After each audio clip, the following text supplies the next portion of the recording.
Paz do Senhor para a igreja. Eu quero contar um testemunho aqui de cura, de milagre na minha vida. Que aconteceu, começou longo trajeto. Se eu for contar tudo aqui, eu acho que vou precisar de uns 4 cultos. Mas então eu vou dar um resumo, pegar as partes principais. E as partes principais é onde Deus trabalhou. E onde as pessoas me ajudaram também. Vamos lá. Em dezembro de 2020, comecei a sentir dores abdominais e na lombar. Muito parecido com cólica renal. Só que era final de ano, eu estava trabalhando num comércio onde eu não podia sair. Então, o que eu fiz? Deixei de lado por um mês. Em janeiro, eu procurei um médico. E ele falou assim, vamos ver que tamanho que é essa pedra aí, para a gente tirar, é simples. Eu falei, tá bom. Marcou um ultrassom, eu fiz o ultrassom e ali começou minha preocupação. Ali começou o trajeto meio pesado da minha vida. Porque não encontraram pedra nenhuma, mas ao lado do rim encontraram uma massa até grande. E eu vi que ali até o semblante de quem estava fazendo o ultrassom em mim mudou. E falou para eu não pesquisar na internet, não ver nada. Quanto mais ela falava, pior ficava, porque eu ficava mais nervoso ainda. E ali começou, vamos dizer, esse sofrimento. Estava no auge da pandemia. Então não tinha leito disponível em nenhum hospital, nem público, nem particular, nem se eu quisesse fazer um exame. Eu tentei, várias vezes eu tentei em médico particular, eu não tenho plano de saúde, eu tentei então em hospital público. E foi muito difícil assim, porque eu entrei vamos dizer, digamos que eu entrei em desespero. Então eu passava em Jaguariúna, eu entrava no hospital. Eu passava em Campinas, eu entrava em qualquer hospital público. Eu tentava falar com qualquer um que podia me ajudar. E foi ali que eu vi que Deus começou a trabalhar. Em 96 eu conheci uma pessoa que estudou comigo em Campinas. Ela estudou química junto comigo. E depois, em 2000, a gente se formou, cada um foi por um canto, nem lembrava dela. E eu vi no Facebook que ela estava estudando medicina. E eu falei, no desespero, você recorre a tudo. Aí eu entrei em contato, falei se ele podia me ajudar. E eu precisava de um exame de ressonância magnética. Eu não conseguia em lugar nenhum. E eu falei se ele conseguia me ajudar, ele falou que conseguia sim.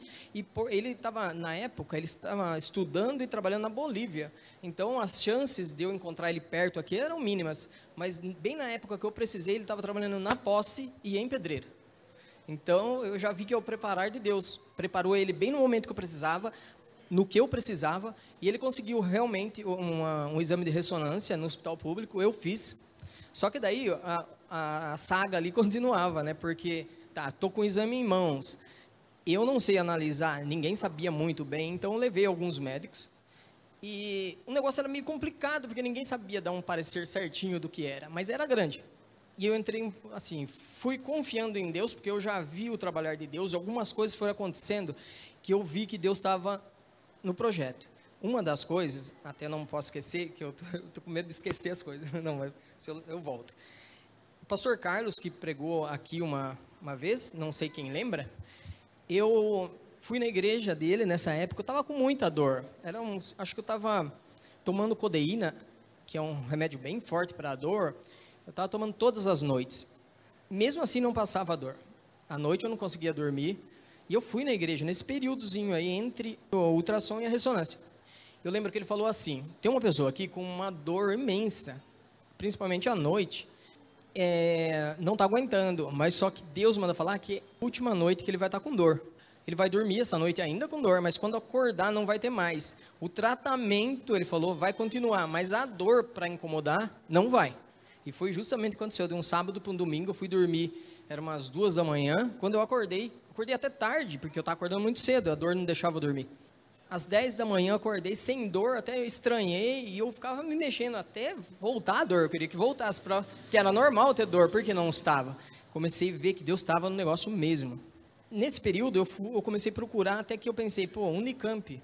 Mas eu assistia muita coisa na televisão, que estava leito 100% ocupado na Unicamp. Eles estavam desmanchando, por exemplo, almoxarifado para transformar em leito para o Covid na Unicamp. Eu fui meio sem fé, mas eu fui para falar, pelo menos eu vou, para não ficar aquele negócio na cabeça. Por que eu não fui lá? E acabei indo. E, nossa, dei com a cara na porta, nem me atenderam direito. Fiquei mais uma semana procurando, falei com alguns médicos. Um deles falou assim, a gente pode tratar seu caso, mas é impagável. Não tem como você pagar isso daí. E eu lembro que eu saí da consulta, minha esposa falou, não, a gente vende a casa e faz o tratamento que for, mas não, nem vendendo a casa dava para fazer. Era muito absurdo de caro.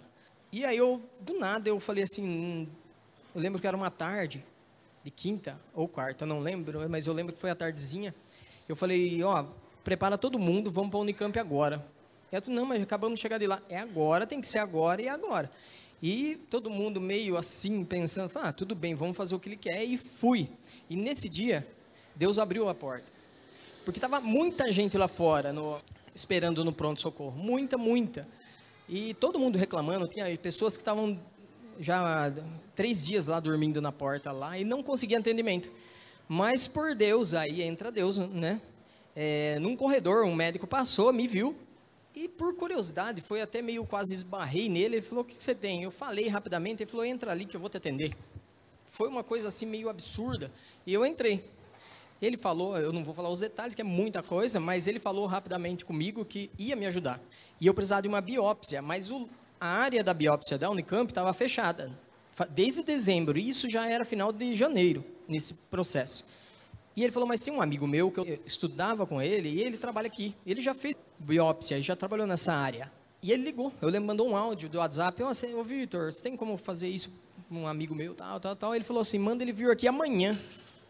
E eu fui, era numa quinta, fui na sexta e já fiz a biópsia ali mesmo, rápido.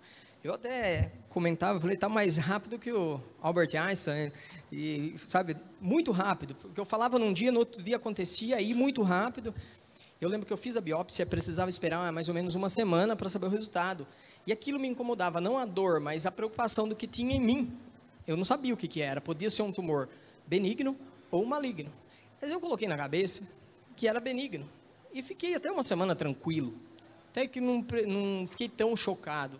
Quando eu recebi a notícia que eu fui lá, eu lembro que a médica falou assim, você já sabe o que é, né?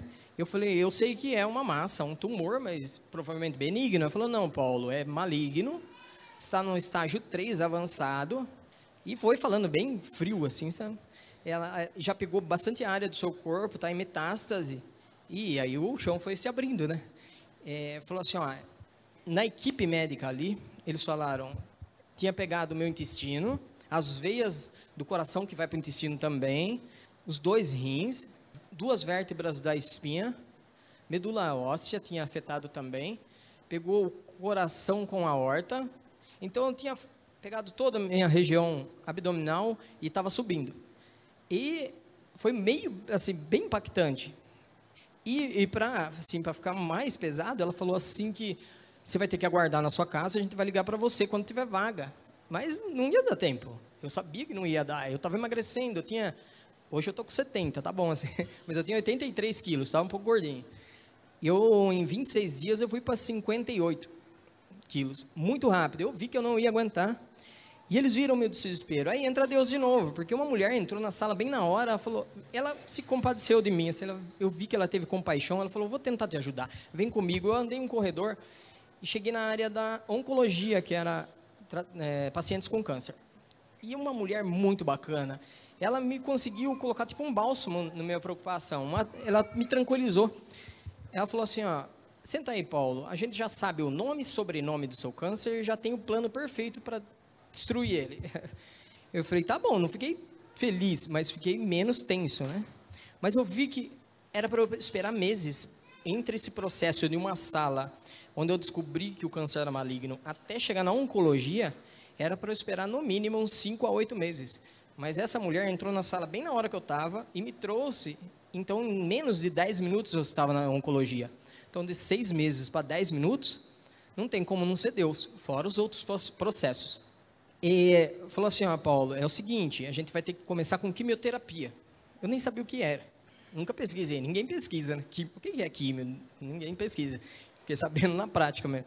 Ele falou assim, ó, volta semana que vem, era 7 dias, volta na semana que vem, que a gente vai ver o que consegue para você. Eu voltei, eu falei com outro médico, não com ela falou, Paulo, é o seguinte, para você, eu vou tentar te explicar, seu tratamento precisa de urgência.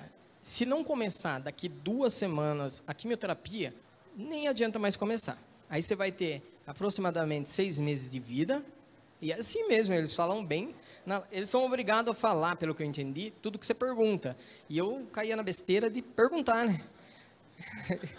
Eu podia ficar quieto. E aí eu falava, mas eu tenho bastante tempo de vida? 6 meses, Paulo. Eu falei, nossa. E eu ficava cada vez mais tenso.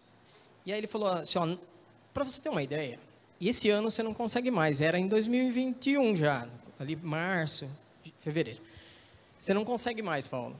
Então, vai para sua casa, mesma situação, vai para sua casa, a gente vai ligar. Eu falei, não vou sair daqui.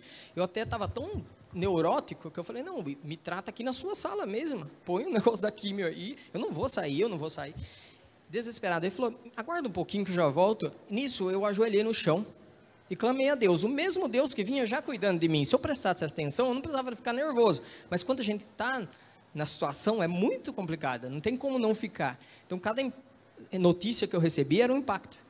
E aí, ele saiu da sala e eu orei. E eu falei assim, Senhor, eu lembro que a oração era baseada numa seguinte palavra, o Senhor não é um Deus que faz as coisas pela metade. Se o Senhor me trouxe até aqui, abriu todas essas portas, eu estou aqui quase chegando agora, o Senhor não é o Deus de 95%, de 97%, nem de 99%. O Senhor completa a sua obra. Eu sei que o Senhor vai completar. E a palavra que ficava mais marcante era completar. E aí, eu saí dali e fui num corredor beber água, e eu vi uma moça sozinha naquele corredor lendo uma Bíblia. E ela estava folheando, eu cheguei e eu falei assim, oi moça, abre a palavra para mim, fala uma. Ela falou, o quê? Ele ficou meio até assustado. Eu falei, deixa Deus te usar, só fala. Ela falou, só abrir e falar? Eu falei, só abrir e falar. Aí, ela estava com uma Bíblia de linguagem mais moderna. Então, algumas Bíblias têm a linguagem tradicional. Ela abriu Romanos 8:37. Em todas essas situações, temos a vitória completa, por meio daquele que nos amou. Era a resposta exatamente do que eu estava perguntando dentro da sala. Eu até esqueci de tomar água, eu voltei. Só que o médico tinha falado, eu falei assim, até por essa parte, Paulo, tem 400 e algumas pessoas na sua frente. Imagine isso, a situação que você está. Você só pode entrar aqui se você estiver aqui a hora que surgiu uma vaga, aqui agora. Quase, é impossível, ele falou, tá bom. E eu voltei para a sala para falar para minha mulher que aconteceu um negócio da Bíblia, muito feliz, naquela situação infeliz, entre aspas. Ele entrou junto comigo, ele falou, alguém lá de cima gosta muito de você, hein, Paulo? Surgiu uma vaga agora. Eu falei, amém. E ele falou assim, eu acho até estranho, que eu lembro que ele estava com um papel assim. Ele falou assim, ó, nunca aconteceu isso aqui na Unicamp, mas está com o seu nome na ficha do quarto, não sai o nome do paciente. Está com o seu nome e está com a assinatura da superintendente geral da Unicamp, que essa vaga não pode dar para ninguém, é sua. Aí eu falei, nossa. Aí eu lembro que eu até saí dali meio no ar, assim, eu falei, como? Eu não entendia muito, e veio várias residentes que são médicas, e eu lembro que uma falou assim, nossa, que caso bizarro. Bizarro no sentido assim, nunca tinha acontecido, e todo mundo vinha perguntar, mas como você conseguiu? Você conhece alguém aqui dentro? Eu falei, não, mas eu conhecia lá no céu, né? Deus, e foi, e eu lembro que eu falei assim, então, o que eu faço? Eu vou para casa e espero? Eu falei, não, entra assim, eu estava de bermuda, chinelo, sem roupa para ficar lá, é agora. Eu falei assim, tá bom, fiquei meio tenso, despedi da minha mulher, assim, despedi temporariamente.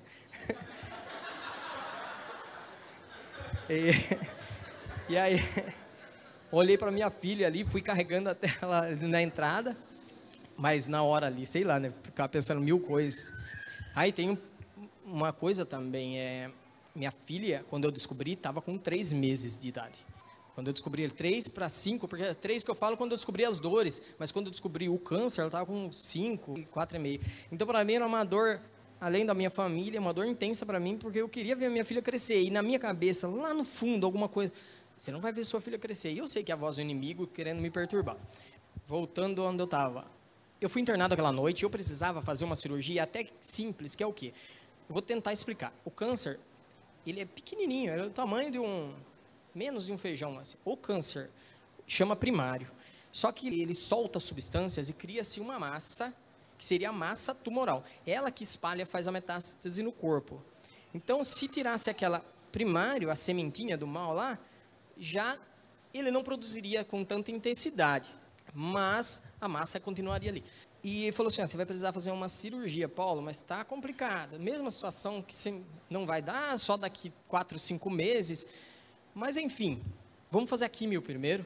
Depois, no final da químio, a gente faz a cirurgia. Não é o ideal, mas é o que dá. Eu falei, tá bom. E fui dormir daquele jeito, né? Preocupado, mas fui lá. Madrugada, um médico me bateu nas costas, assim, me acordou, falou, Paulo, tudo bem? Viu, uma pessoa que ia fazer uma cirurgia muito igual à sua. Na verdade, era a sua cirurgia.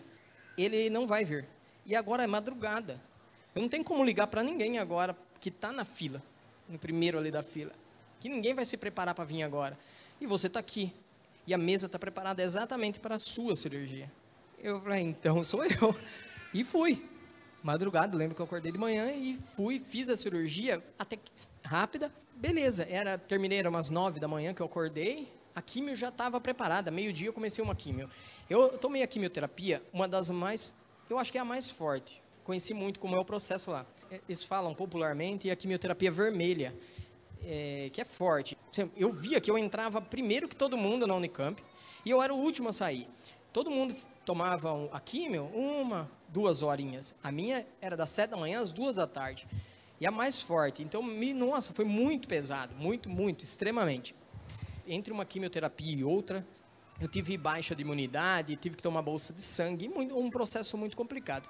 E eu acho interessante falar que a minha esposa, a minha filha e minha sogra, todo esse período, eles acordavam de madrugada comigo, os 3, iam na Unicamp comigo e ficavam até as 2 da tarde lá, todo o processo. São 20 químios, não é direto, faz 5, fica uma semana em casa, faz mais 5, enfim, fiz 20.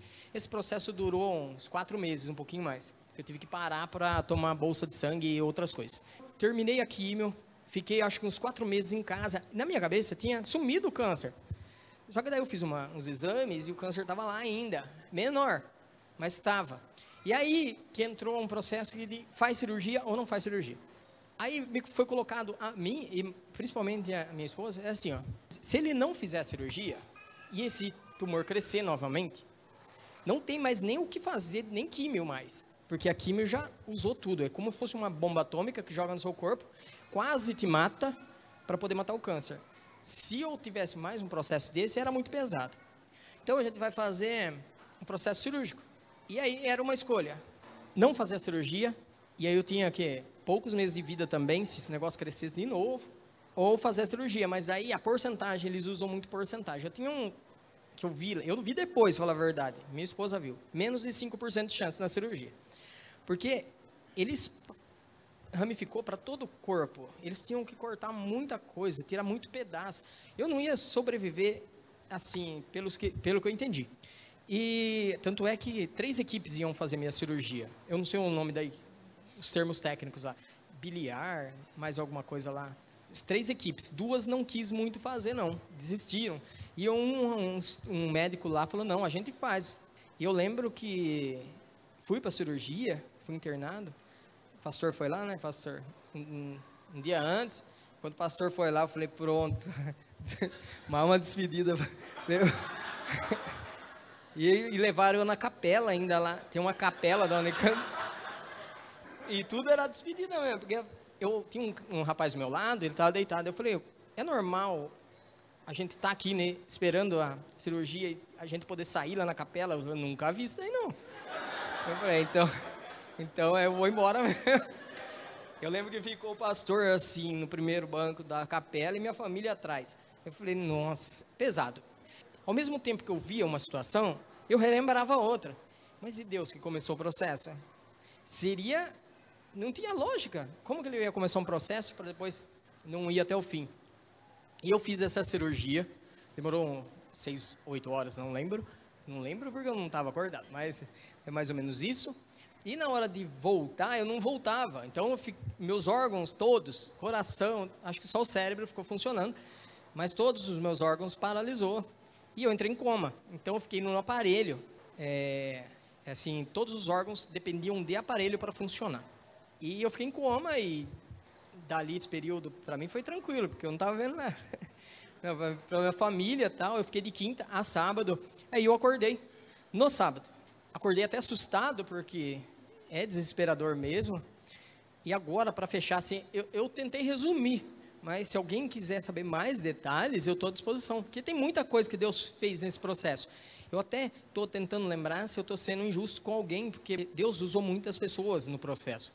Mas se eu esquecer, depois eu retorno aqui e falo. Mas enfim, fiz a cirurgia, fiquei em recuperação um bom tempo, uns 2 meses. Comecei a voltar à vida normal, mas eu tinha que fazer exames para ver se tinha sumido, porque eles tiraram o que puderam.